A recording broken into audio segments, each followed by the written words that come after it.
nak dia rasa bersalah sebab arwah pergi untuk mencari buku teks kan. Saya tak nak dia rasa bersalah ataupun dibuli di sekolah nanti. Itu yang saya takut, saya fikir. Begitulah beratnya hati isteri mangsa yang maut dalam nahas melibatkan pemandu yang didakwa di bawah pengaruh alkohol dan dadah, iaitu Nur Nadia Abdul Majid, yang kini dibayangi kerisauan anaknya akan menyalahkan diri sendiri atas pemergian bapa mereka. Sebelum ini, Allahyarham Amirul Hafiz Omar, 33 tahun, keluar menaiki motosikal untuk membeli buku teks matematik anak sulungnya. Namun hasrat itu berakhir tragis apabila dirempuh pemandu mabuk di Jalan Raya Barat, Klang, Ahad lalu. Jelas Nadia, dia tidak mahu anaknya hidup dalam keadaan serba salah atau menanggung tekanan, termasuk risiko dibuli di sekolah susulan peristiwa itu. Lebih meruntun hati, tujuan terakhir Allahyarham keluar rumah adalah kerana bimbang anak mereka yang berusia 9 tahun itu tidak dapat mengikuti pembelajaran dengan sempurna. Dalam kesedihan yang masih menebal, dia hanya mampu berharap agar anak-anaknya terus kuat meneruskan kehidupan meskipun tanpa kasih sayang seorang ayah di sisi. Jom kita dengar sendiri keadaan anak-anak Nadia.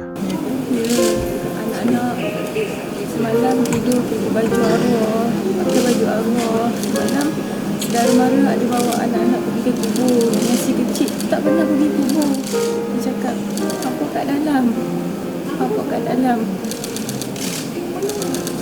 Anak-anak yang seorang tu dengan saya, yang lagi dua di kampung, masih di kampung. Saya harap anak-anak saya dapat kuat lah. Dan saya perlukan bantuan support juga lah untuk emosi anak-anak.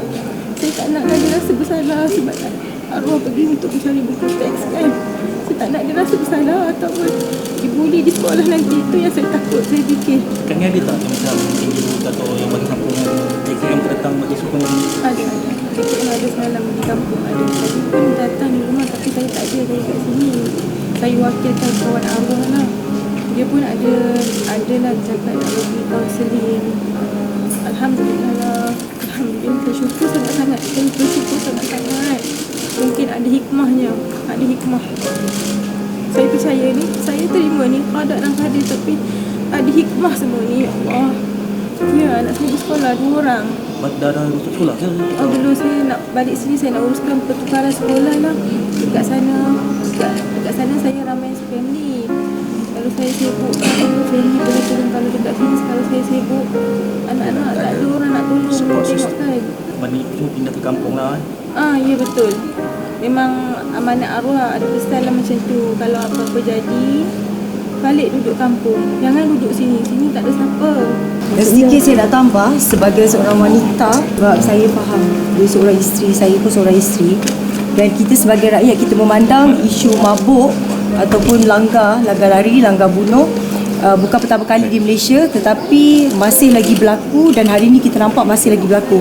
Jadi kita harapkan sebenarnya satu tindakan yang tegas juga daripada kepimpinan kita untuk mengambil satu langkah kat mana akta ni perlu betul-betul diguna pakai yang tegas, tindakan yang tegas yang perlu dibuat. Sebab ini bukan main-main, ini tentang nyawa. Hari ini kena pada Puan Nadia, esok lusa kita tak tahu kalau kena pada kita pula.